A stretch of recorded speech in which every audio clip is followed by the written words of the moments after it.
realize, no, no, and there was nothing I wouldn't do. I'm bleeding out right in front of you. You couldn't see love stand you right in the eye. So don't give me your reasons, and don't feed me none of your lies. You play the role of the martyr so sublime.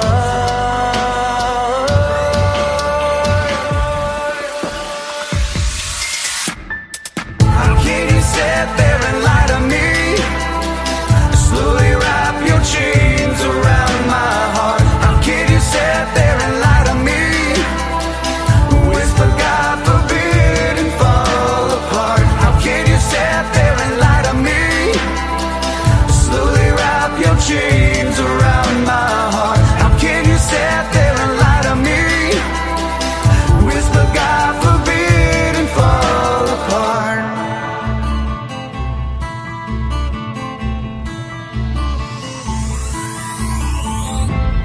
I'm right in front of you, crumbling.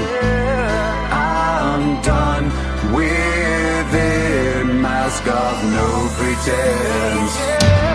I'll stand right here until the very end. I'll stand right here until the very end.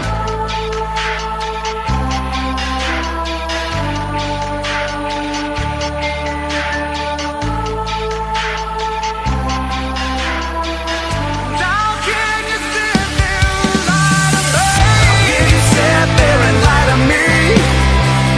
Slowly wrap your chains around my heart. How can you sit there and lie to me? Whisper God forbid and fall apart. How can you sit there and lie to me? Slowly wrap your chains around my heart. How can you sit there and lie to me? Whisper God forbid and fall apart. How can you sit there and lie to me? Slowly wrap your chains around my heart. That's such a catchy song. All right, all right, all right. How's everybody doing tonight on this Friday night? Thank you too for being here in the chat. I know there's multiple creators on right now, and I appreciate you coming to my channel. My name is 12 Gauge, and this is my channel, 12 Gauge Investigative. You know, tonight I decided to get on here and talk about the documents that have been dropping, and there's a lot of them. There's a lot of documents that have been dropping. Um, hello, PKC. Hello, Leslie and Billy, and hello, Rondi. I'm sure people will come along shortly. Anyways, if you could say a prayer for Nina. I got a message earlier that she was in the hospital. I don't know all the details. All I know is the other day her blood pressure was really high, and I don't know if she had complication due to that or if there's something else going on. So if you could just hold Nina in your prayers and hold her in your thoughts, and I'm going to send her an email. And if you have her phone number, maybe you could reach out to her. So,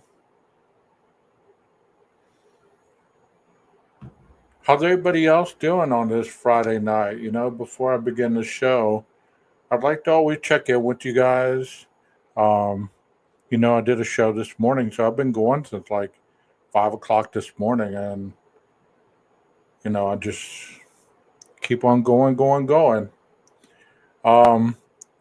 If you come in to the show, please understand that we agree to disagree in here. We don't all, I mean, we are getting a lot of the answers from this case finally. And if we do have any kind of incidences, you know, where people are being rude, you mods have the opportunity to time them out.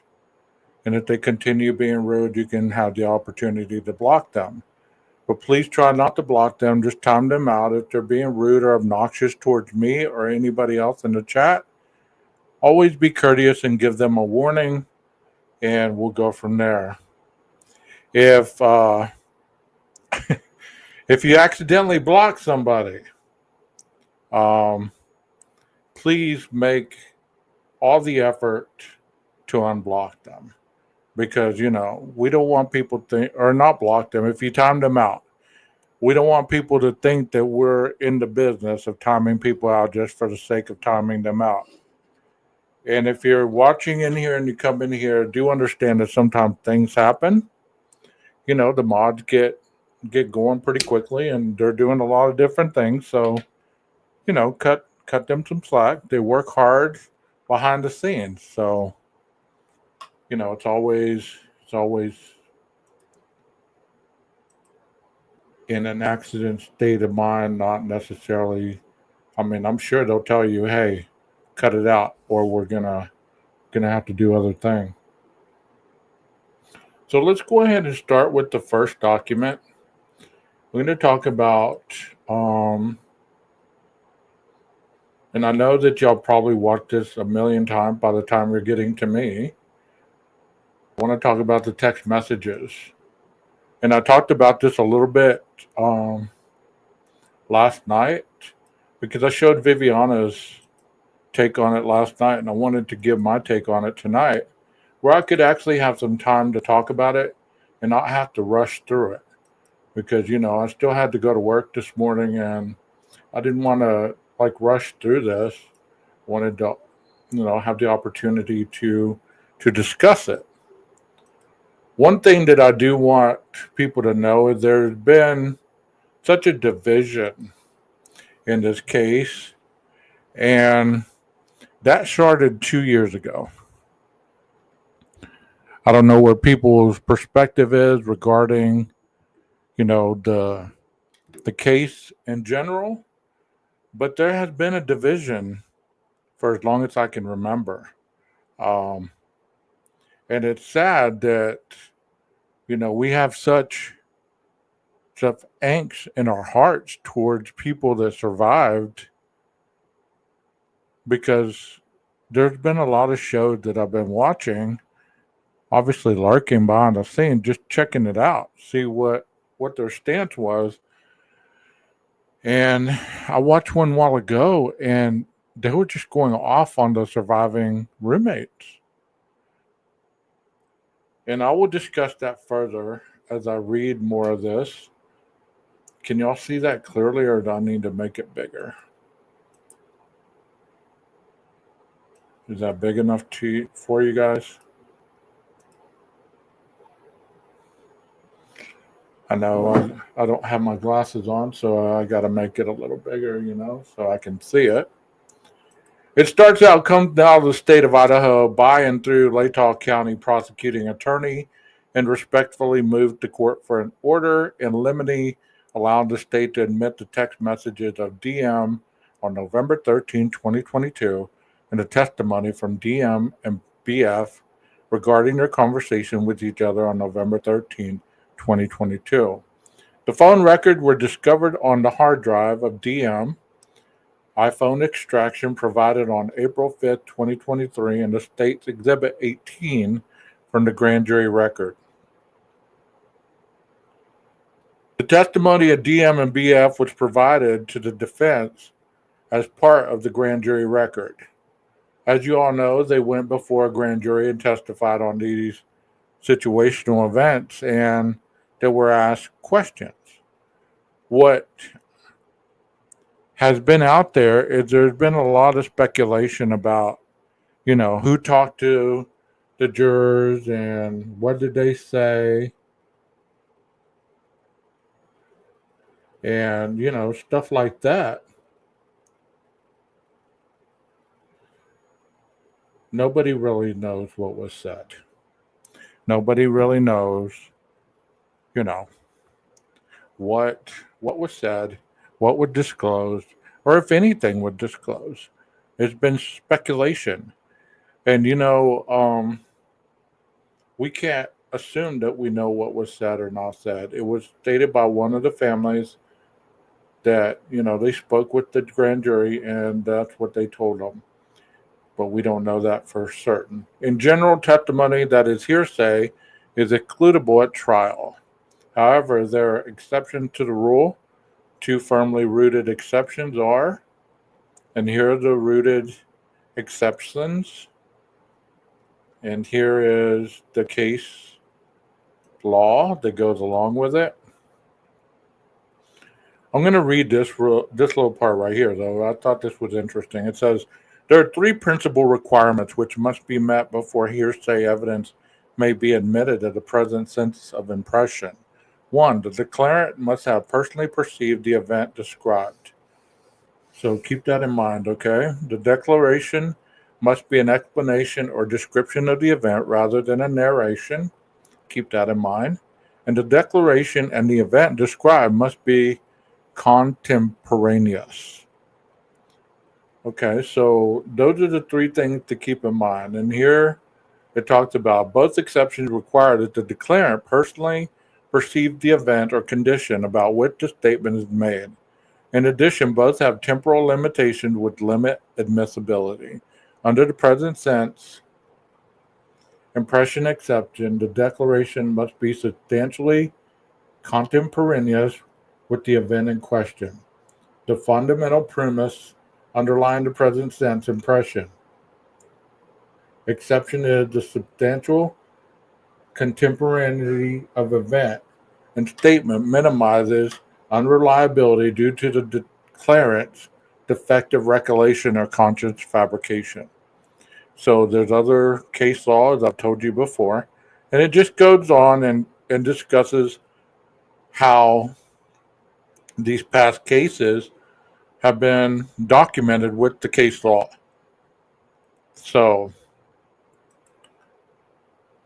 it goes along, and then we come down to the argument. Before I read these, I want your understanding in the chat. If you could give me a little feedback, because I know all of you have been talking about this. Either, hold on a second, my chair handle is like loose.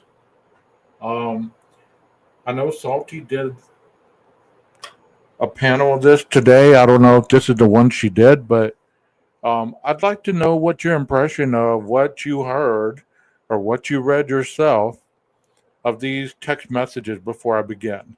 Because that means a lot if you have an impression already in your mind about it versus what I read and what I decipher on my end. You get what I'm saying? So give me a little feedback before I begin this as I'm tightening up this handle. Sorry, I'm like off screen and everything.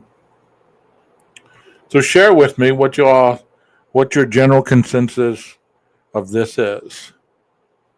I'd really like to know. It starts off.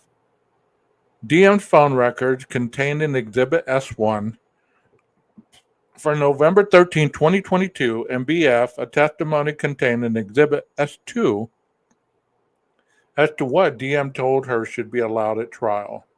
In the case at bar starting on November 13, 2022 at 2:10:29, DM sends a text message to EG, which many people have said Eric Grower, the Uber driver, to inquire if he is driving. This statement has had such infuriation in people's minds through these chats. I've seen what was she texting him for, if Kaylee and Maddie were already home at 1:56. Why was Dylan texting him at 2:10? I mean, in my mind, if I'm just thinking about somebody texting somebody, obviously she knew him well enough to text him, right? So I told somebody earlier, I said, how come it always has to go to something shady or something not right or something behind the scenes? You know what I mean? How come there always has to be something missing or nefarious with this thought pattern? She obviously knew him well enough to text him, so it tells you why she texts him. To inquire if he is driving. No more, no less. But people want to dig even further. It said the state submits the text message exchange is not hearsay because it will not be offered for the truth of the matter asserted, e.g., driving status. So that might not even be allowed in, whether he was driving or whether he wasn't. Instead, it would be offered to show a timeline for the night. DM was awake and texting at 2:10:29. In my humble opinion, I would say that this is the reasoning that they even put it in here was to show that at 2:10:29 she was awake and texting. DM attempt to call BF, Xana Cronoto, Kaylee Gonzalez, and Madison Mogan. All calls were unanswered. The records of these calls are not hearsay as they each do not meet the definition of a statement, oral assertion, written assertion, or nonverbal conduct intended as an assertion under IRE 801A. Okay, from 4/22/08 to 4/24/27, DM and BF sent the following text messages. And I saw that too. Melissa. Not Melissa, Leslie. Right here where you put this. I think there's some missing out of text. I believe that it could very well be, but I believe also that these were the messages that were describing an event happening. Like if there was something in between these messages, it could have been like, what are you doing? I'm laying here, whatever. It could be anything like that. So let me read the first message. It said, DM to BF. No one is answering. DM to BF. I'm really confused right now. DM to Concalves. Kaylee? DM to Concalves. What's going on? BF to DM. Yo, dude, what the fuck? BF to DM. Xana was wearing all black. So in between these messages right here, I'm really confused right now. No one is answering. There could have been some just idle conversation through here. Because out of the blue, she would just say Xana was wearing all black. I'm sure there was a couple messages in between here that were describing what she saw. I'm freaking out right now.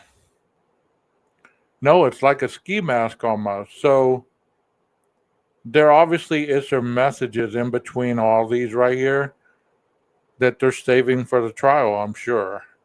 Shut the fuck up. Actually, like he had something over his head and little end mouth. DM to BF. BF. I'm not kidding. I'm so freaked out. BF to DM. So am I. DM to BF. My phone is going to die. Fuck. BF to DM. Come to my room. BF to DM. Run. BF to DM. Down here. Okay, so these are basically giving an understanding of what's going on. Nothing more, nothing less. I've heard people say,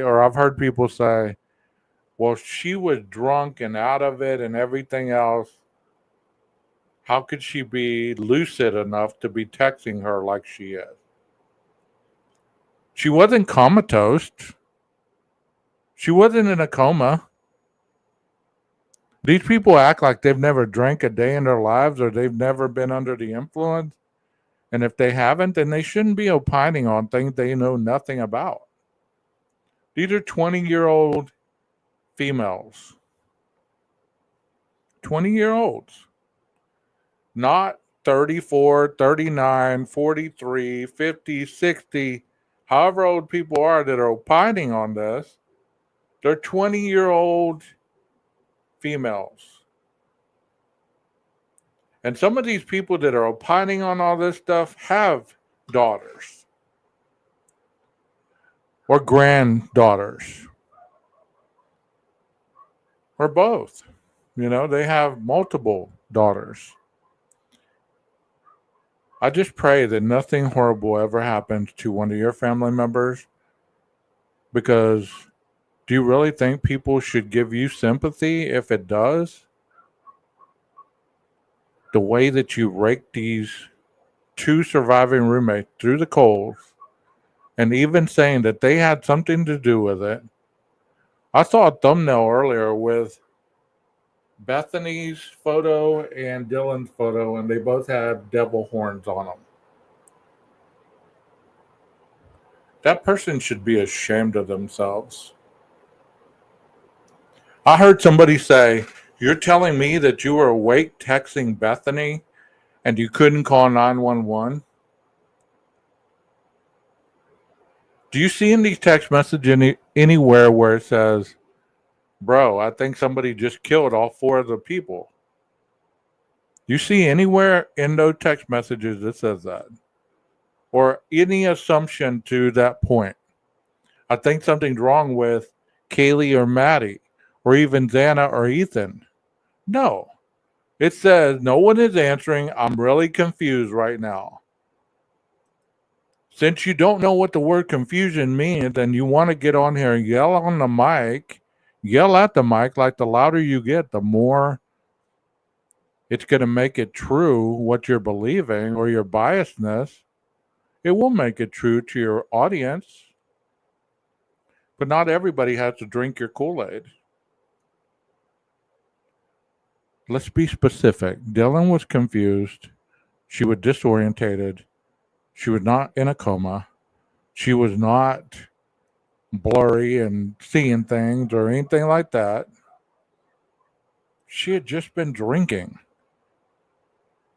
Point blank. She was drinking. She went to sleep. She woke up to all this stuff going around in her house. You tell me instantly you'd think, I'm going to wake up and I hear these noises. I hear these sounds. I hear these statements. Oh my God, somebody getting murdered. Let me call 911. But you failed to mention the fact that it was later stated that even if 911 would have been called, it wouldn't have made a difference, because these wounds were so severe that unfortunately it wouldn't have made a difference if the paramedics were in the room with them as they were being stabbed. They were so vicious. There were tears. It wouldn't have mattered. This is two young females texting back and forth. And like roommates do, hey, come to my room. Run, hurry, down here. Dylan's phone is about to die. They're freaked out. She's telling her a little bit of what she saw. BF to DM, Xana was wearing all black. They're trying to figure it out. The last time Bethany saw Xana was at the Sigma Chi party that night. And obviously she was wearing all black. So how easy is it to confuse somebody in all black when you say, I saw this person, they were in all black. Okay, Xana was wearing all black. No, they were my height or taller. And it was a man. How come you can't put your mind around that? How come that doesn't make sense to you? How come that doesn't make sense to people when they're reading this? No, they have to make declarations and demonstrative statement to paint these two in a negative light. You don't know what you would have done unless you've lived through this. Have you ever been attacked? Have you ever listened to somebody being attacked or beaten in the middle of the night? It's a terrifying feeling, even as an adult. Those screams, the furniture overturning, the muffled sound, the sound of somebody being hit or worse. If you've never experienced that, you shouldn't be talking about it. Your fairy tale world tells you, you know what, it happened so slow, like he just was a Roblox character walking through the house, just barely stabbing somebody because there's no way that he could have done it in that time frame.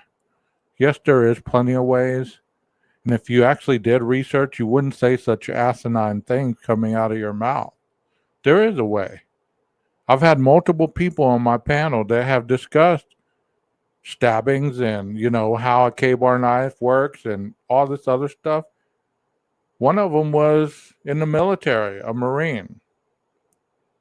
He spoke on it. To sit there and say that there's no way means that you're not willing to see any other way than your own. That's what that means. It doesn't mean that you're open to justice. It means that this is the only thing that you're willing to see because it makes sense to you and it makes sense to all your viewers. And since your viewers hear that, all of a sudden they pick up your rhetoric and run with it. All the above declarations are present, sense impressions, and exited utterances. This is supported by DM's grand jury testimony where she indicates she just witnessed a startling event. Isn't it funny that everybody who was against the grand jury before, all of a sudden are for the grand jury now? See, the grand jury wasn't certain that she wasn't lying. The grand jury wanted more proof. Do you not understand the grand jury indicted the guy that you claim is innocent? Make that make sense. You can't have it both ways. It's okay to ask questions, but listen to the dumbass questions that you're asking because they contradict each other. Now you're wanting more proof. Before, they should have never did a grand jury, remember?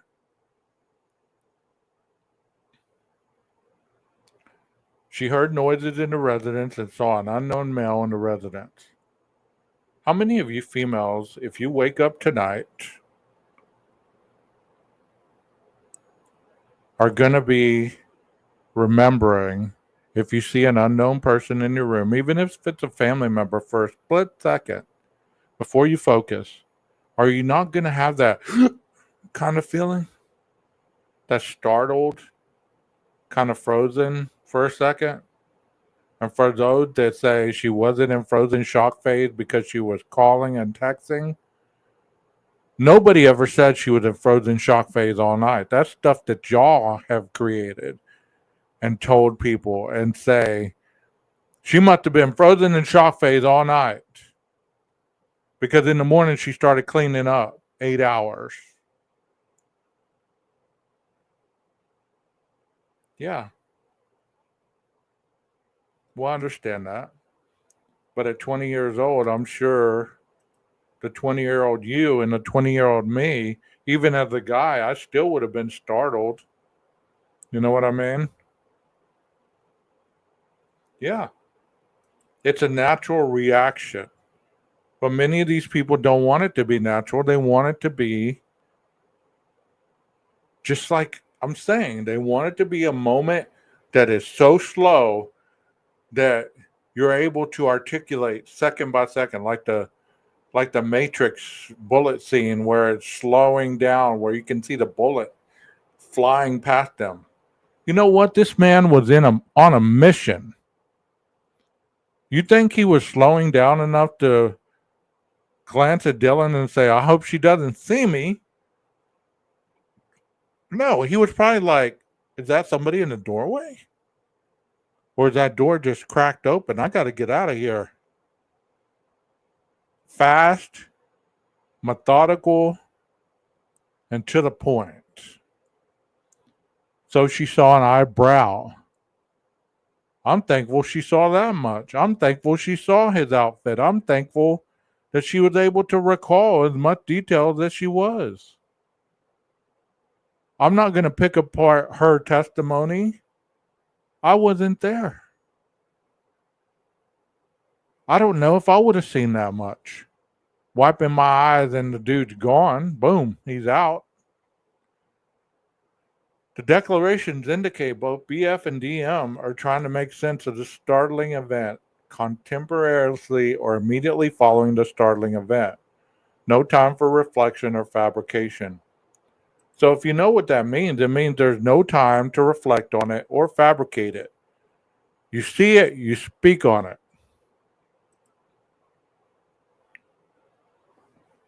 DM's grand jury testimony attached, Exhibit S3.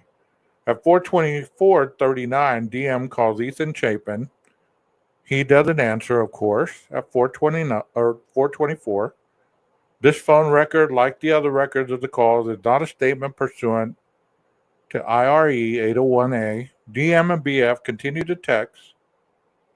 Okay, wouldn't you be texting your friend that's answering? Use your brain a little bit. Use your brain a little bit.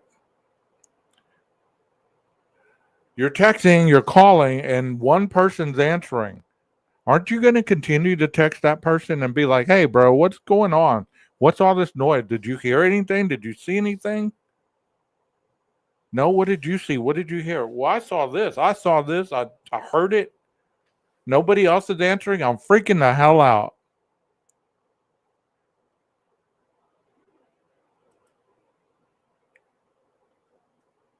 But they don't assume that a murder just took place because a lot of people would not assume that either.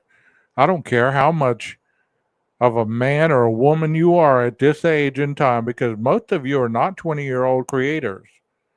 You have gray on your beard, you have gray in your hair, you're up there in age just like myself. So to sit there and say and articulate what you would have done speaks on your level of maturity at the moment. Seeing that the brain doesn't mature till 26, at 20 you were not lucid enough to make cognitive decisions like this, no matter what you think. Because we all made some dumbass decisions at 20, 21, 19 years old and beyond. At 4:24:58, DM texts BF, I'm scared though. And BF responds to 4:25:16, yeah, I know, but it's better than being alone, which is she's trying to comfort Dylan. Bro, I'm scared. It's better than being by yourself. It's better than being by yourself. She's trying to calm her down. Nothing else. Again, both statements are admissible as present tense impressions and excited utterances as they are describing an event or their state of mind and their spontaneous reaction to the event rather than the result of reflective thought. At 4:27:47, DM calls Gonsalves. Once again, the call was unanswered. At 4:28:44, DM calls Kernodle. Call unanswered. These are not statements pursuant to IRE. And you know what people were saying? Why didn't she call Ethan? Why didn't she text Ethan? Chat, I'm going to let you answer this question because I know that you are smart people. What are some reasons Dylan might not have texted or called somebody else's boyfriend? Give me some educated, logical reasoning here because I want I want your impression. And that's okay, Precious. It's okay. I'm not trying to brainwash anybody. I'm just giving my opinion up here, you know? Y'all tell me what could be some reasoning behind Dylan not calling or texting Ethan. She called Kaylee. She called Maddie. She texted them, all three, but she didn't call or text Ethan.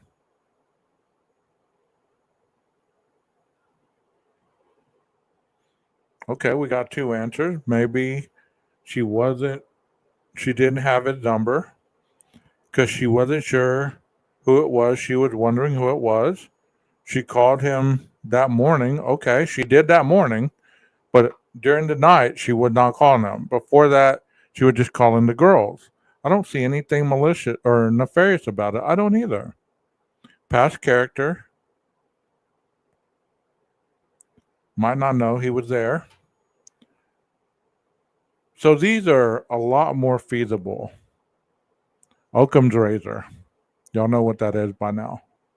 These are the most logical impressions of the moment at hand. What other creators and other channels do, and I'm not talking about some of the ones that I follow, I'm talking about the people on the other side who have alienated themselves from everyone else. They don't use Occam's razor. They use their fairy tale mindset where they have public outrage. Because the more outrage that you have, it does sway a jury decision some of the time. So they're the ones that are always saying, well, you are going to poison the jury pool. No, that's not how it works, bro. It's the public outrage that poisons the jury pool. So the fact that you're crying innocence and supporting all these other irrational thoughts could be poisoning the jury pool. But you don't know that because you obviously, whoever you follow doesn't ever tell you that. I've learned that recently. I did a paper on it last week and this week. And if you don't believe me, call me on it and I'll show you in the book where it says it. Maybe she just did not think about Ethan at that moment. True. Maybe she did, and we don't know. Maybe she thought it was Ethan Chapin doing a prank on the girls.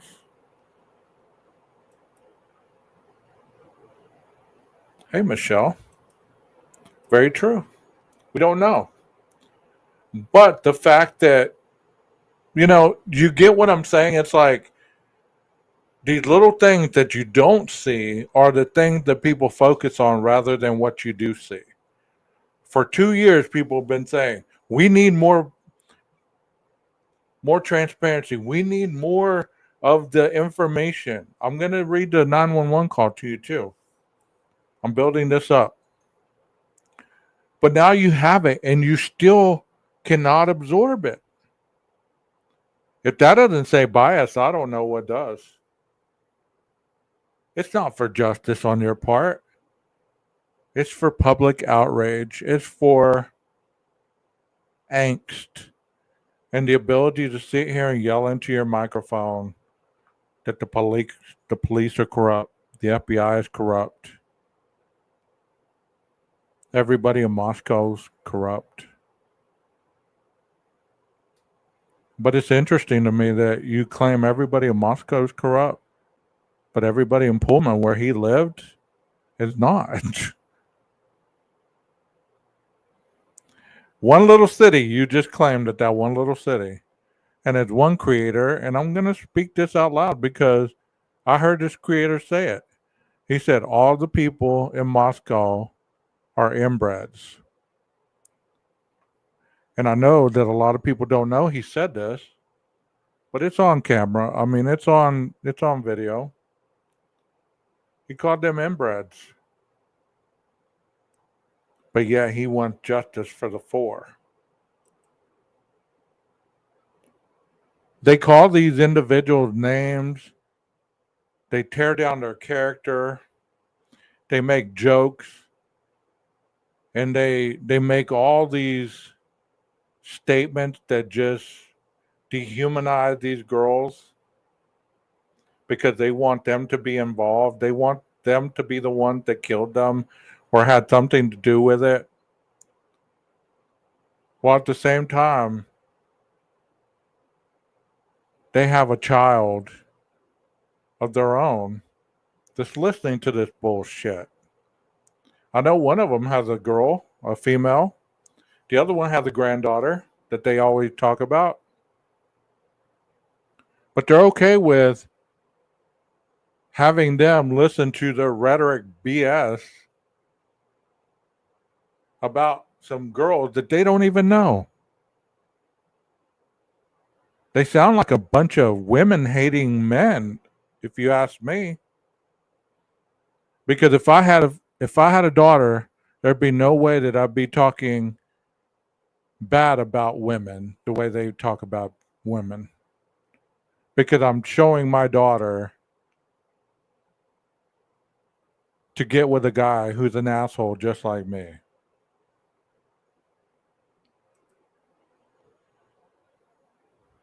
You know? At 4:27:47, DM calls Gonsalves, and I read that already. DM calls Kernodle unanswered. These are not statements.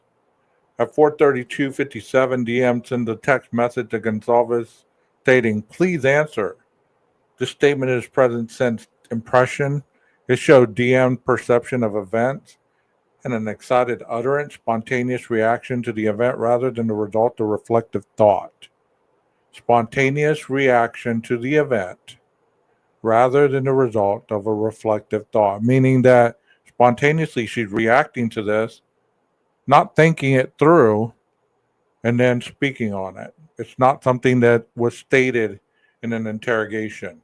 It was a spontaneous talk that she was speaking. The next morning, DM sent the following text messages starting at 10:23:23. And this is where people went crazy.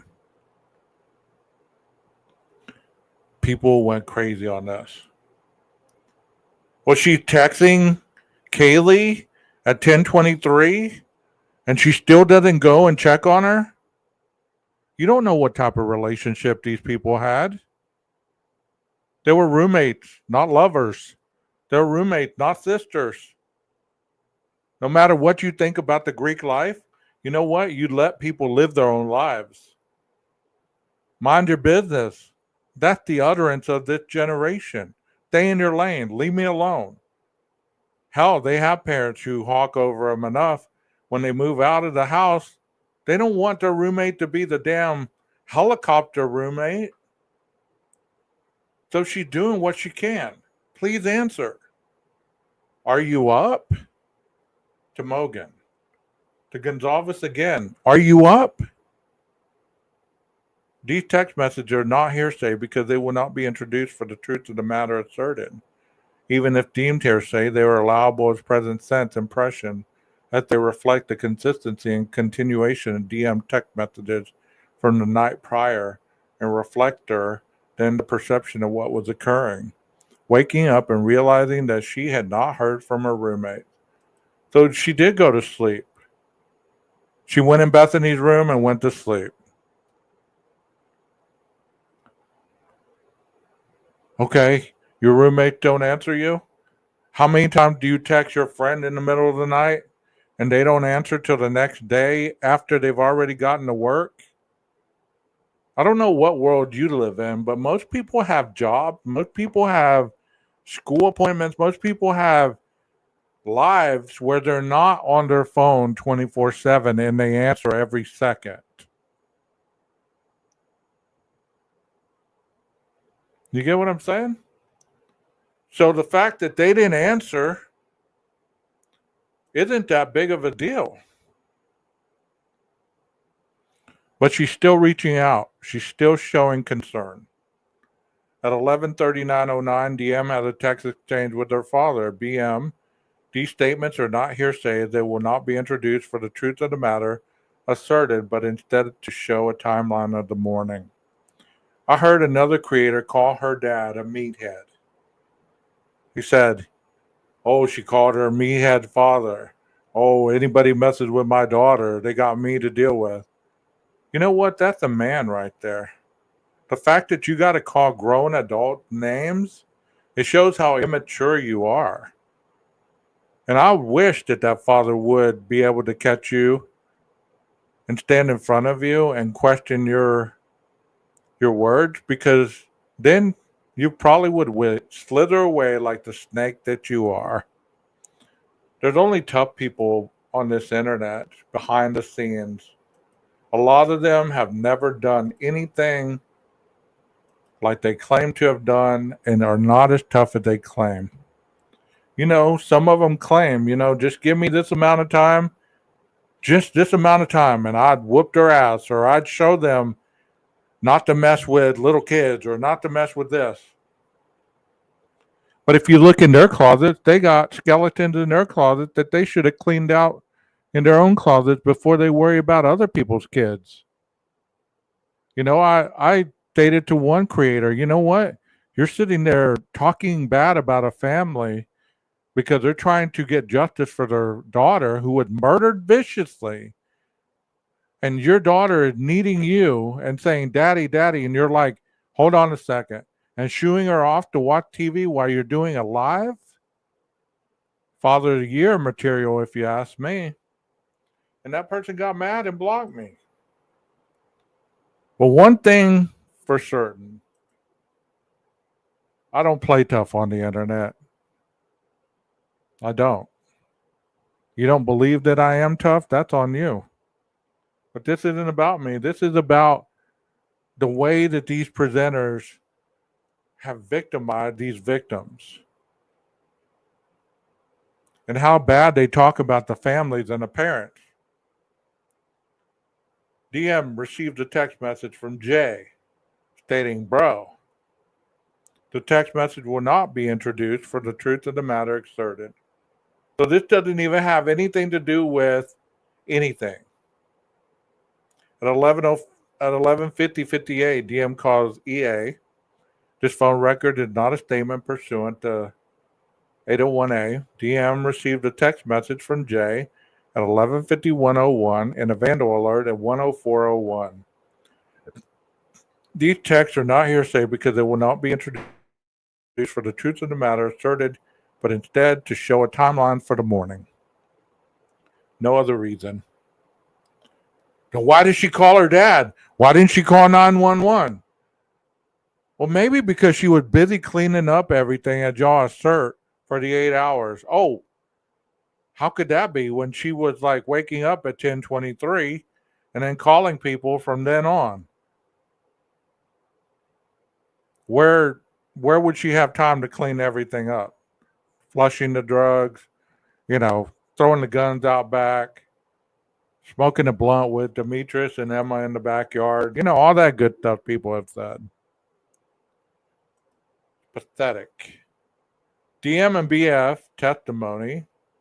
The state anticipates that both DM and BF will testify at trial. The state intend, and this is another one. People are like, there's no way they're going to testify. You get subpoenaed, you testify. There's no way around it. Once again, get into a book and read a little bit rather than just Googling stuff or listening to Wikipedia. Read a book. Get educated. Learn your laws. Learn the procedures. That way you can be educated on your own beliefs rather than listening to others. The only reason I'm saying it is because there's people that obviously are comfortable enough spitting bullshit and they don't know what they're talking about. The state intends to ask each witness about statements made to them on November 13, 2022. The testimony should substantially replicate the testimony they provided at the grand jury proceeding. So the testimony they provided at grand jury should match the testimony that they do at the trial. And this basically just says that John Judge has previously ruled that the text messages and statements to DM and BF are present sense impressions and excited utterance, holding both the text messages and the testimony of BF as to what DM told were admissible as exception to hearsay rule. Sealed order deny motion to dismiss indictment on the ground of biased grand jury, inadmissible evidence, lack of sufficient evidence, and prosecutorial misconduct. And that's all of that. That's that one. Let me take a minute to get a drink of water. What do y'all think about that? What do y'all think about that? You know how many times I've heard they're just burying the truth. They keep us in the dark. They're still keeping us in the dark. What are they trying to hide? How much more are you looking to get? Hell, even when the trial hits, you're still going to be screaming, this isn't everything. Like I've told people countless times, this isn't a lifetime story. This isn't something that you're going to be like, where's all the action? If you can't see that now, then you're never going to see it. Because what I'm about to read to you is just cut and dry. Many people were speculating on this 911 call. And they were excited to get it, you know? And I was kind of curious too. I was like, okay, what's this going to be about? Let's see what they've been hiding. Hiding. See, you got me talking like y'all. Let me see what they've been keeping out of the spotlight for all this time. And then I read it. And I was like, that was it? That was all? And people were like dissecting that to death.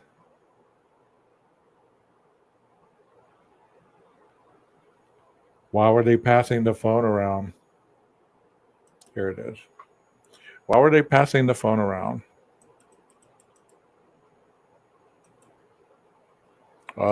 Because they just saw they were just told that their roommates were dead. Don't go in there.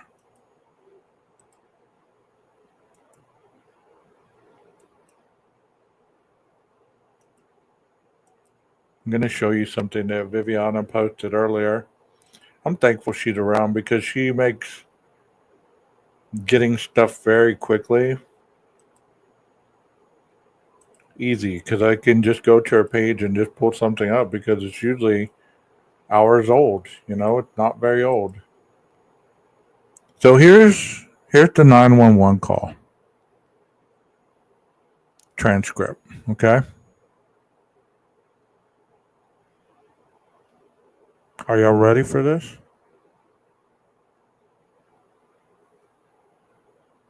No, I don't want to role play it. I want to read it just how it is. I don't want to have two people implying their objectiveness toward the call. It says, "Come down the state of Idaho by the thought the Latah County prosecuting attorney and respectfully move to court for an order in limine allowing the state to admit the recording and transcript of the 911 call to Whitcomb on November 13, 2022. The 911 recording was discovered on audio visual 000002, and the transcript was discovered as Bates 12/4/22, 12/4/26. Oh, there's Marilyn Manson right there. So it tells you about the facts that were presented toward the grand jury. So this was obviously played to the grand jury, and then it tells you the Idaho rules of evidence, and then it gives you case law. So it tells you about what this principal requirements are that must be met before hearsay evidence may be admitted. And it goes along and tells you exactly what should be in here as far as hearsay. And then it tells you about the Court of Appeals. Then we go on to case law. If you have some time and you really want to learn about this stuff, I suggest that you go and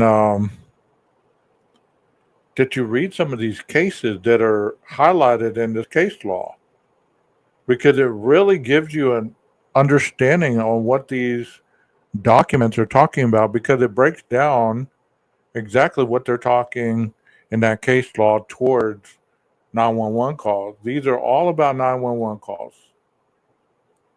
And it tells you about the hearsay and what's admissible, what's been found inadmissible, things like that.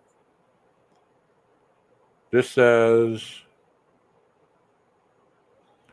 The 8-year-old victim's statement to paramedic during 911 phone call with half hour LUDAC were admissible, and it tells you about the utterance and how the hearsay rule and things like that. It's really interesting. And then it says, in the case at bar, most of the declarations made were present sense impressions. HJ, which is Hunter Johnson, located the unresponsive body of Xana Kernodle and informed BF and DM to call 911. Okay, let's stop right there. I don't understand if people are just slow, closed minded, or they just play ignorant to get sympathy from their viewers. They're not capable, it appears, because their words that they mutter out of their mouths are indicative of their understanding of reality. This just said Hunter found, located, unresponsive body of Xana Kernodle and informed Bethany and Dylan to call 911. As we know, they called Hunter over. It's in the PCA. But I heard this one creator, and she's always yelling into the mic. So you probably know who I'm talking about. She said, "What was Hunter doing over there? Did he spend the night with Bethany?"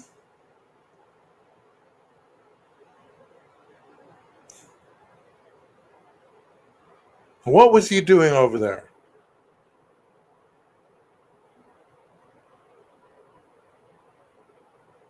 Once again, chat, let me see your level of expertise regarding this case. How did Hunter Johnson get over there? Did he spend the night with Bethany? Did he spend the night with Dylan? Did he sleep in the empty bedroom down on the first floor? How did Hunter Johnson end up over on 1122 King Road? Can somebody answer that for me?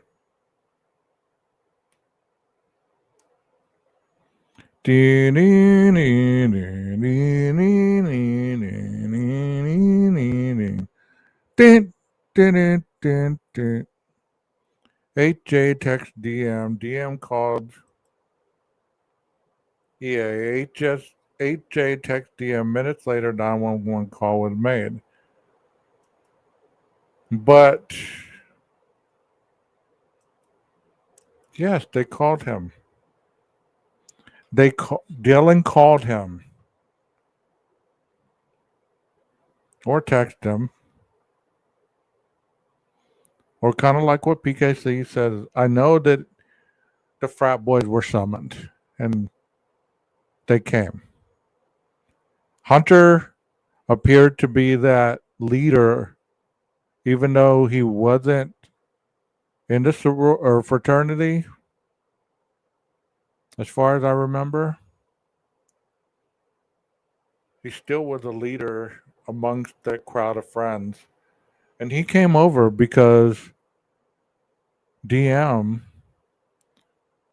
could not summon these girls. You just saw the text messages. She was texting them. She was calling them. She texted Kaylee and Maddie and called, "Are you up? Please answer." Nothing. So she gets Hunter to come over.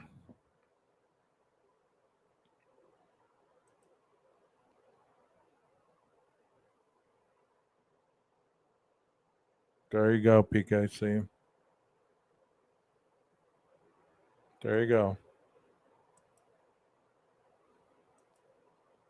If you get emotional actions, they respond clicks, money. As long as that's a fact, we will see misinformation out there in YouTube land. You're right.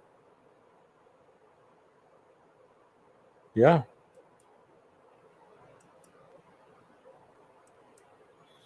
So he comes over. because DM could not get in touch with the other four. EA was the girlfriend, so both Hunter and his girlfriend, which lived, if I remember correctly, in that blue and white long building along 1112,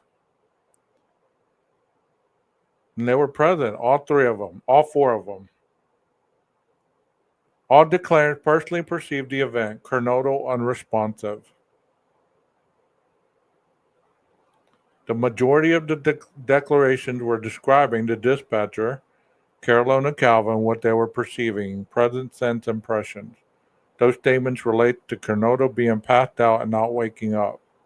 The declarations were made immediately after Hunter Johnson discovered Kernodle's body.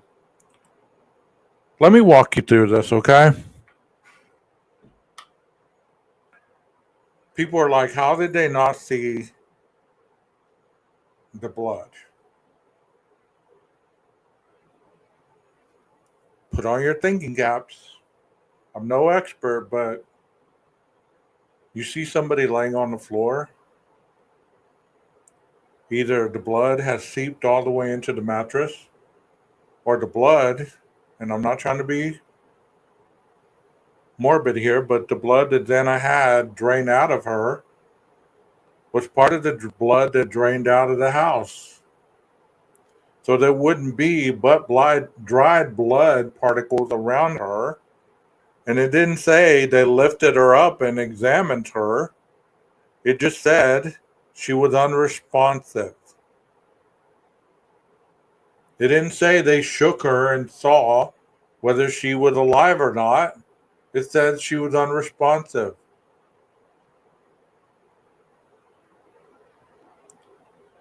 Xana, Xana, wake up, Xana. Nothing.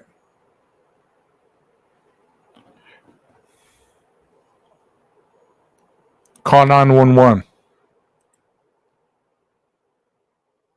Or maybe they saw the blood. And that's why one of them fainted. Keep everybody out of here. Nobody needs to see this. Some declarations made would also be considered excited utterances. Those statements include, oh, and they saw some man in their house last night. Yeah, as well as heavy breathing and crying that can be heard throughout the call. Why would they put, oh, and they saw some man in their house last night? Yeah.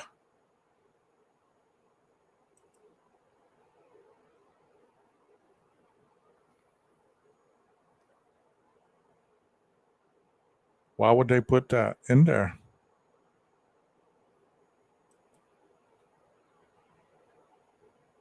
The declarants were responding to a startling occasion, discovery of an unresponsive roommate. The statement regarding a person being in the home is a direct response to why Kernodle might be passed out. All statements are made while the declarants are processing what is happening and were made before an opportunity to reflect and fabricate why Kernodle is unconscious. Clearly, the statements of Bethany, Dylan, Ethan, or Emily and Hunter, and the dispatcher, Carolina Calvin, fall within the hearsay rule. There's 1, 2, 3, 4 people that obviously probably talked to this dispatcher. John Judge has already ruled that the 911 call is not hearsay, offered for the truth of the matter asserted, and even if deemed hearsay, the exceptions for present sense impression and excited utterance apply. On August 23rd, 2023, defendant moved to dismiss the grand jury indictment on basis for the motion was that the 911 call was improperly admitted. Hearsay, cumulative, irrelevant, and an improper attempt to bolster witness testimony. In response, Judge held as follows. He says, further, even if the 911 call is hearsay, the acceptance for present sense impression and excited utterance apply as a statement made by the callers, surviving roommates, Hunter Johnson and another friend who had arrived were made immediately after Hunter Johnson discovered Miss Kernodle's body and instructed the roommate to call 911.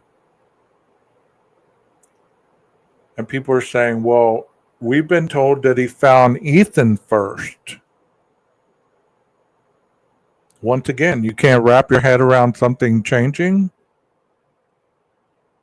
No, because your biasness tells you that what you're told, and if somebody changes their mind, then there must be a conspiracy at play. They must be lying to you. I swear, you can just tell that a lot of these creators have trust issues because the word that out of their mouth, they're questioning even the slightest things. And I agree with somebody about asking questions. How else are you going to learn? But you know what? At the same time, you got to be open to different perspectives if you're really asking that question for clarification or are you asking to argue your point. Because there's a difference there. If you're asking me a question for clarification and I'm giving you the clarification, then you either accept it or you deny it. But you don't argue your point asking me a question if you're trying to convince me that your answer is right and my answer is wrong. That's not how it works. That's not meeting in the middle. That's being aggressive. Sealed order deny motion to dismiss indictment to grounds of biased grand jury, inadmissible evidence, lack of sufficient evidence, and prosecutorial misconduct. That's what the defense was all going for. Regarding the emotion in the caller's voice, the judge further held the evidence was relevant as to why law enforcement was sent to 1122 King Road on November 13, 2022, as opposed to just EMS when the call was for an unconscious individual. So that's telling you that's why it was law enforcement went, not just EMS. This testimony was deemed relevant to the effect it had on dispatcher Calvin and was not cumulative of Officer Nunez's testimony.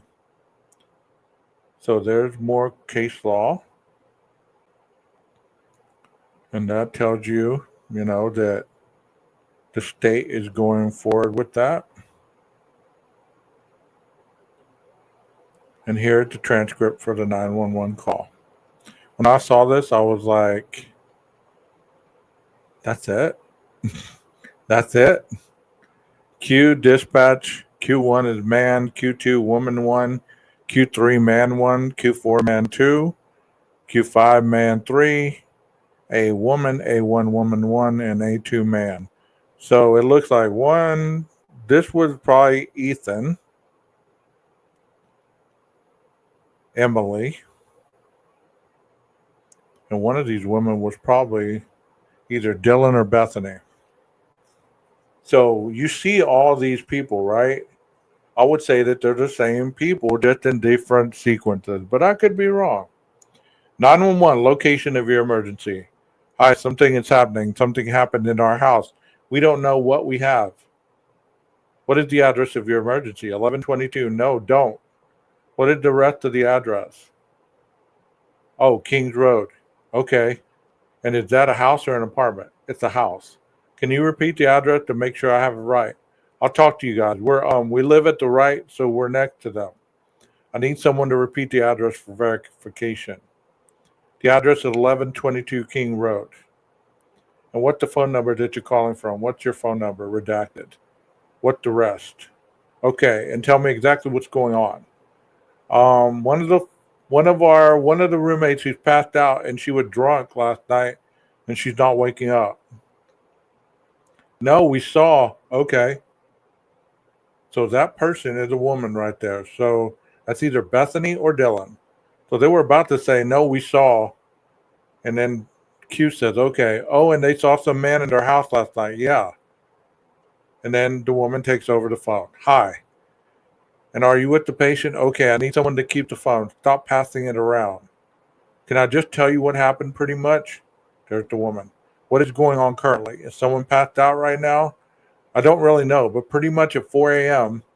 Okay, I need to know what's going on right now. If someone has passed out, can you find that out? Yeah, I'll come. Come on, we got to go check. But we have to. Is she passed out? She's passed out. What's wrong? Dispatching. Moscow Law Ambulance Force. She's not waking up. Unconsciousness. 1122 King Road. 70 is en route. Okay, one moment. I'm getting help. Startled. Started that way. Okay, maybe. Unintelligible. 1122 King Road. All ambulances respond for unconsciousness. 1122 King Road. I copy. Unintelligible. 58. Multiple RPs on the phone. Advised saying that the roommate on scene is passed out and not waking up. Believe she got drunk last night and unintelligible about a male being in the room with them.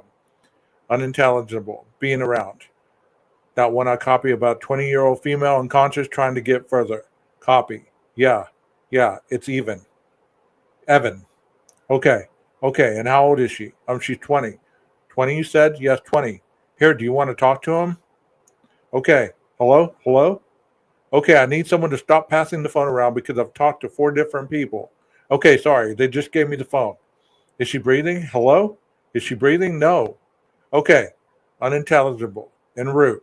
Bethany or Dylan. I need you to talking to them, okay? I can't talk to them. I need you to talk to them. Okay, hello? Okay. I've already sent the ambulance and law enforcement. Stay on the line. Okay.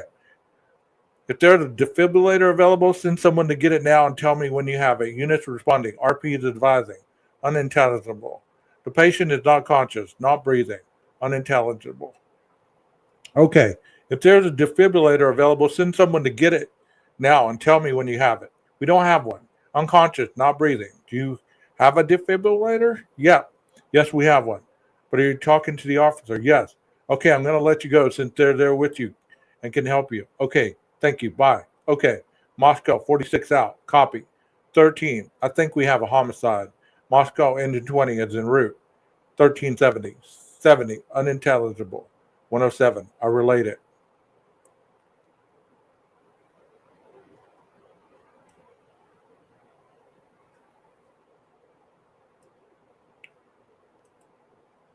Wow.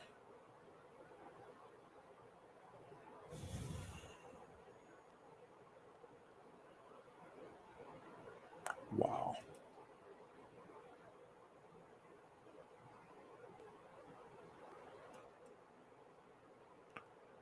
When you're in fight or flight,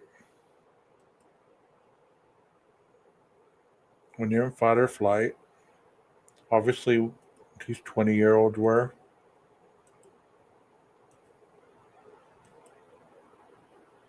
Do you think they're looking for blood?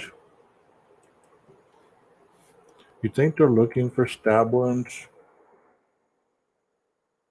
Your friend is not responding. That is your purpose. That is your purpose.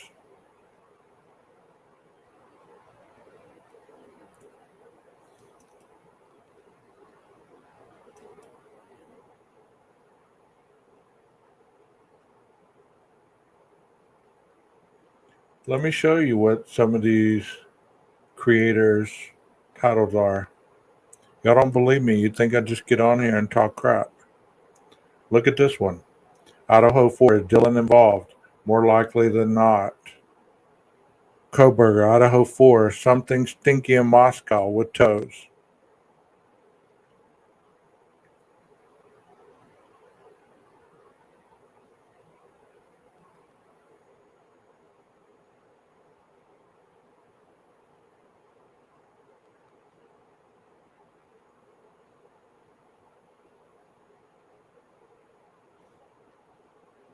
Idaho 4, motion to preclude death penalty. Alternative suspects.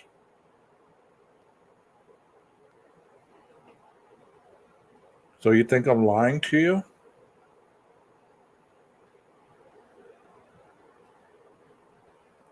Sheep tucked under the covers. Leaving suspect. Vehicle 1, huge developmental and more.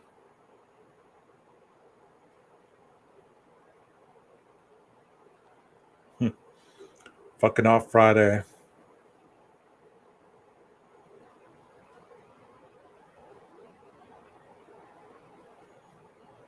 Steve Gonsalves, an attorney, speak to Brian Enton on News Nation regarding 911.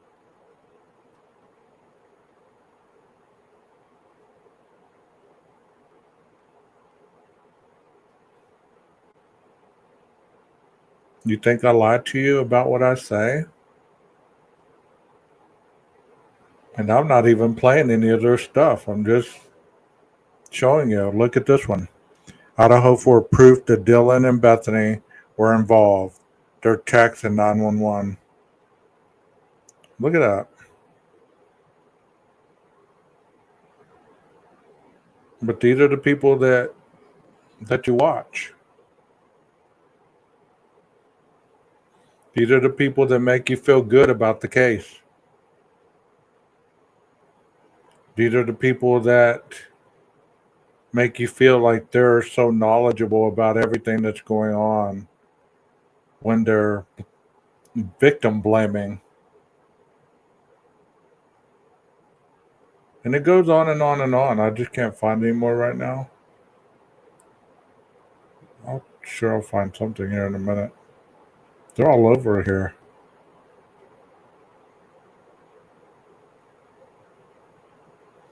And I'm sure some people that were in here left to go watch them, to just hear what they had to say, which is fine. I'm in no competition with anybody. But this is what you enjoy. Oh, 323, 93. This is what people enjoy. Let me get to Viviana's and then I'm going to call it a night.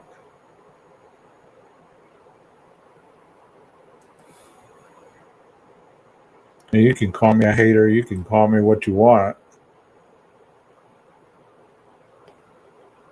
I'm not a hater.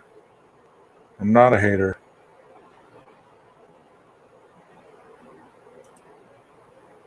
I could care less about most of those. Here it is. Here it is. Viviana's gonna break it down for us, and then we're gonna go. There's nothing wrong with me. This is just serious to me. It's serious. It's not anything to play around with, you know? It's really not. This was a real case where people were viciously killed. And people are acting like it's a freaking movie. That's why it's always angered me. Because this is something that's vicious and it happened quickly. It's okay to ask questions. I'm just saying, this is my perspective. I'm not pushing it off on y'all. Y'all are free to think as you wish and say as you want. You're adults. I wish transparency had come in this case so much sooner, because there were many of us that were trying to tell so many of you that the survivors did not call people over at 9 a.m., that the murders didn't take place at 2 a.m. or 3 a.m., that they did in fact take place after 4 a.m., and that the surviving roommates did not do anything wrong. Okay. Also, the bodies were not staged, they were not moved from outside. Okay, this took place within the house. So finally, the text messages are being released. And if you still want to insist that they called people over at 9 a.m. or that the murders took place at 2 a.m., please let Darwinism take over and drive off a frickin' bridge. Because the facts of the case are finally being confirmed little by little.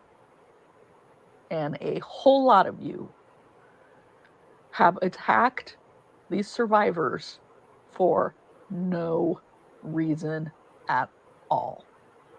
And it's disgusting. But let's take a look at these text messages. So at 2:10 in the morning, Dylan had sent a text message to the Uber driver. And then she was awake at texting from 2 a.m. But then there was nothing, no text until 4:19:07.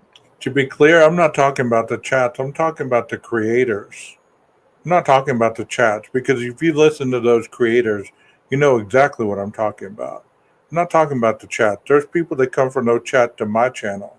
I'm not saying anything against those people. I'm talking about the creators. So from 4:19 in the morning till 4:21, she attempts to call Bethany, Xana, Kaylee, and Maddie. All calls went unanswered. The records of these calls are not hearsay, as they do not meet the definition of a statement.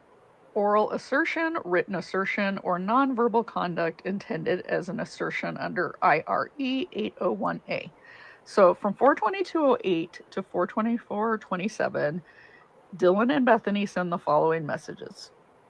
Dylan to Bethany, no one is answering.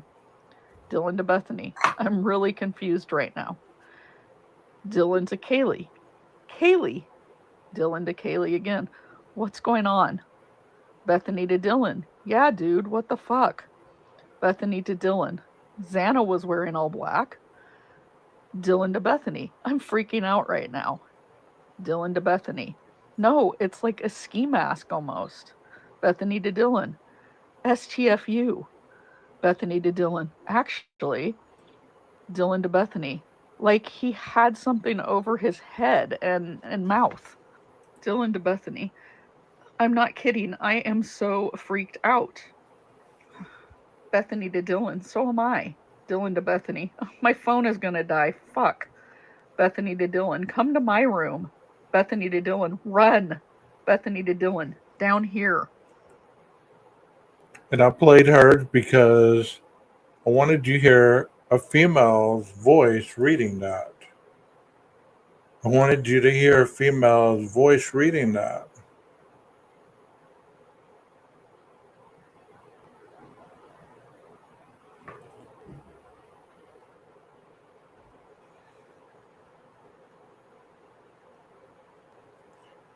I didn't show those other creators to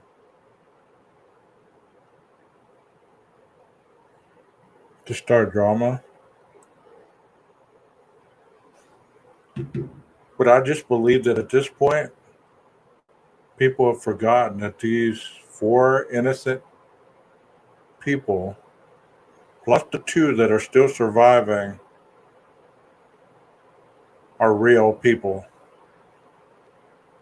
They've attacked their families. They've attacked the surviving roommates. They've attacked the deceased. Talked about OnlyFans. They've talked about them being drug addicts. They talked about them selling drugs. They talked about them being incorporated with this and that and the other. I have to ask you, if it doesn't make you a little pissed off, I have to ask you, how come it doesn't? Not the fact of any other creator. I'm just saying, if it doesn't make you mad, because they always say, well, we got to get this right because it could happen to any of us. Well, you're right. But you know what? What gives them the right to talk down on these people who they don't even know with such conviction? It's not a fleeting thought, it's in conviction. Go watch them. I just gave you some to go watch. Go watch how they act on panel. They're laughing about it. They're making jokes about it. They're implying that the people that were still alive are somehow to blame.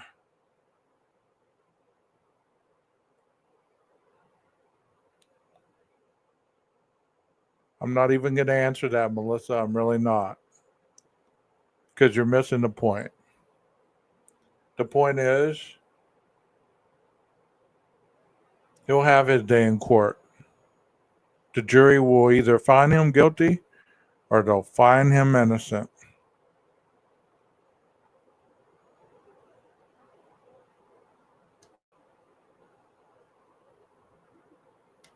What are you talking about blocking you?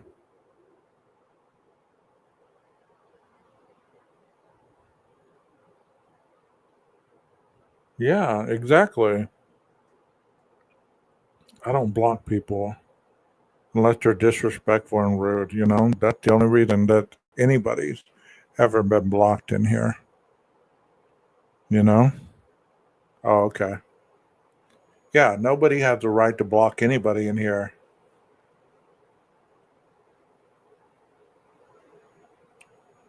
I'm passionate about it because I see these families in real life. I see families crying because of the gunplay that's going on with the young adult. I see these young people committing suicide out here.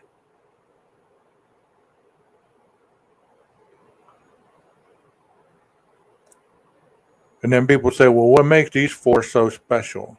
What makes the two surviving roommates so special? That really sounds like a caring heart to me. But at the same time, I want justice. Please send me some money. I want justice for the four. Please send me money. You know? Please send me money. If I'm wrong, then I'm wrong. You know? If I'm wrong, all these videos one day will people will laugh at him and be like, he was wrong. He was an idiot. He's stupid. Or they probably do now anyways. I don't care. I don't care. They're the ones with the fragile egos who have to defend and click up to be strong. I don't see very many people standing on their own. They have to have a clique in order to feel brave enough to go attacking people in their own lives. It's pathetic. It's pathetic.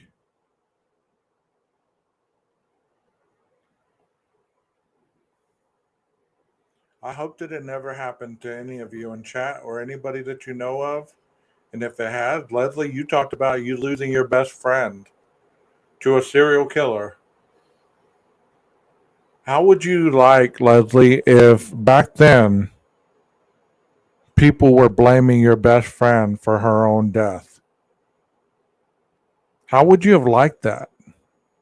Claiming to know your best friend more than you knew her, claiming to know more about her life and her parents and how her parents were grifters and all this and that. How would you have felt back then, Leslie, if that would have happened to you? You know, if the internet would have been around and that would have been a high profile case and the individual who killed her was Ted Bundy, obviously, and they were advocating for his innocence above the justice for your friend, how would you have felt, Leslie? How would you have felt? Would you have been okay with listening to all the rhetoric?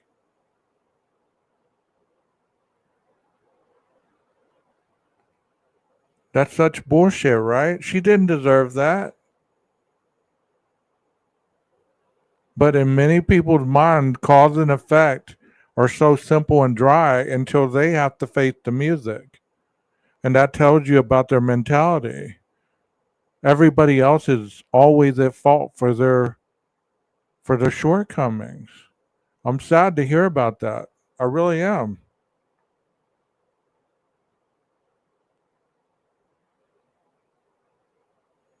So it did happen. It did happen. Those of you with children tonight, 18, 19, 20, 21 year olds at college, God forbid you get a call at 5 in the morning or 8 in the morning, not knowing what's happened to your daughter, thinking that first of all, that she was shot.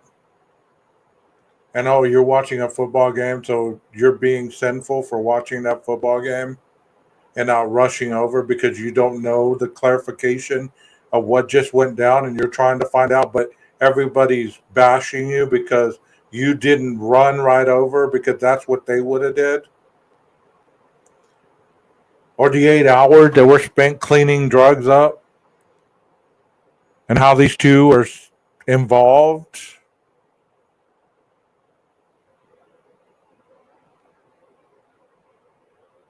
And it's only going to get worse the more these documents come out. I don't think I'll go over each and every document like I've done these last two or three.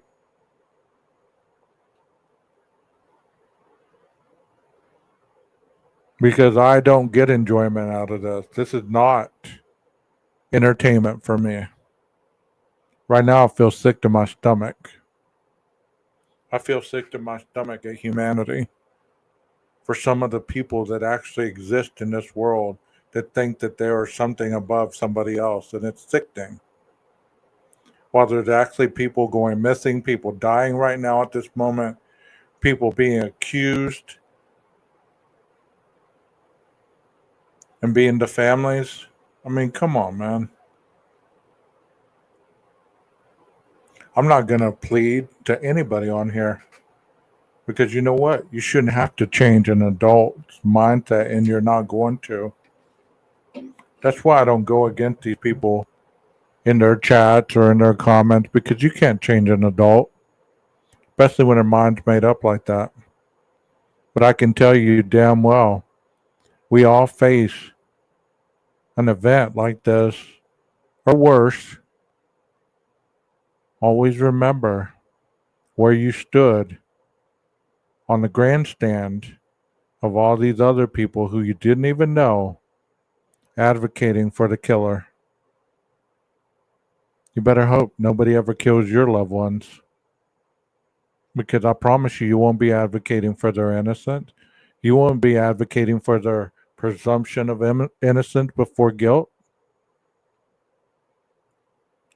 And you better be hopeful that nobody sneaks in your room at night and catches you off guard and kills your husband and rapes you and you live through it like so many of these killers have done. You know? Hey, Jeff,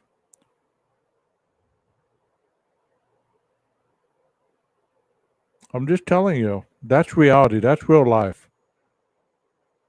There's people that walk around all day long and all night long just looking for the opportunity to commit a crime. And not crimes are ever committed with a blueprint. Something always is thrown in there that was probably not even meant to happen. So that's all I got to say about that. I hope you guys enjoyed this. I think I'm getting to the point where I need to talk about something else or just take some time to myself.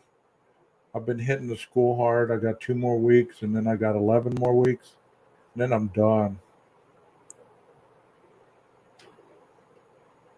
I'll be posting some other stuff, some life events on my other channel. It is called, let me see what the other channel is called so I can put it in the chat in case y'all want to go check it out either tomorrow or Sunday. I'm going to go play around on the scooter that I bought today. And I'm going to videotape my insanity. I'm so crazy when it comes to stuff like this. But you know what? That is living to me. This true crime stuff is not living to me. This is just a moment to help people and educate.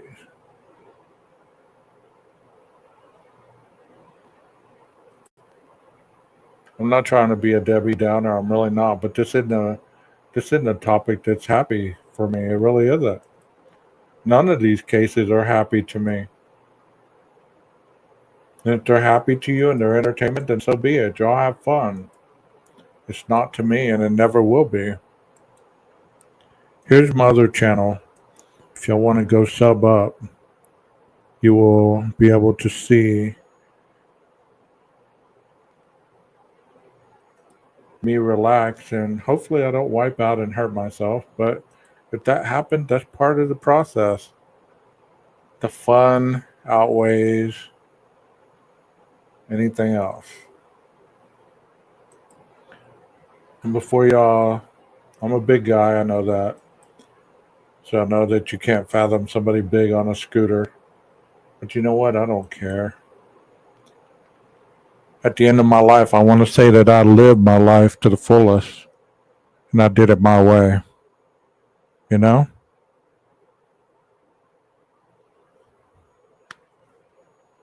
Hey, Joanna, you made it. Glad to see you in here. It saddens me that it's almost over, but you made it. Precious, thank you for that. Michelle, thank you as well. Thank you all for being in here tonight. I know that there's other places that you could have been, but you chose to be here. And that means a lot to me. And if you're lurking, give the chat a try. They're good people. They're good people. Well, the maestro is going to cue the music, all right? I'm going to play some music and you guys can chat for a couple minutes. When the song's over, then I'll close out the chat. Thank you so much for being here again. Y'all have a wonderful night. Catch you soon. Can you stand there and lie to me? Whisper God forbid and fall apart. Whisper God forbid and fall apart. Can you just stand? Whisper God forbid and fall apart.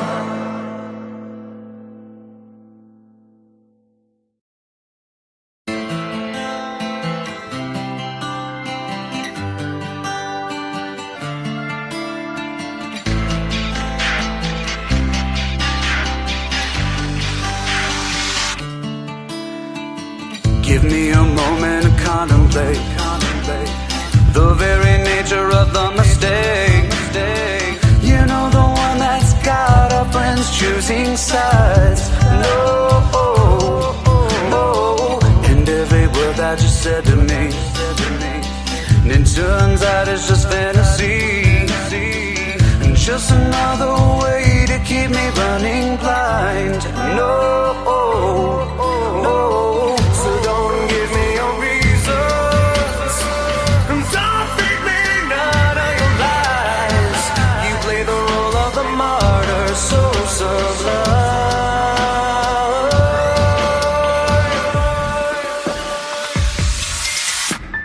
How can you sit there and lie to me? Slowly wrap your chains around my heart. How can you sit there and lie to me? Whisper God forbid and fall apart. How can you sit there and lie to me? Slowly wrap your chains around my heart. How can you sit there and lie to me? Whisper God forbid and fall apart. And every word that I left unsaid can't kill the noise that's inside my head. You couldn't care less and it's no surprise. No, no. And there was nothing I wouldn't do. I'm bleeding out right in front of you. You couldn't see love stand you right in the eye. So don't give me your reasons, and don't feed me none of your lies. You play the role of the martyr so sublime.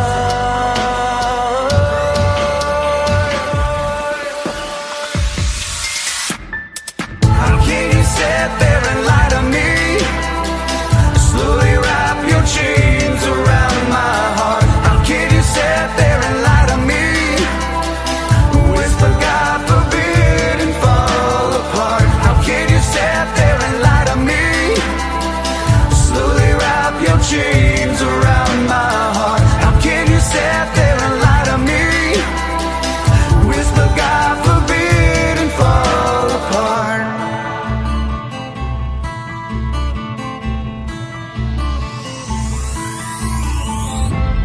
I'm right in front of you, crumbling.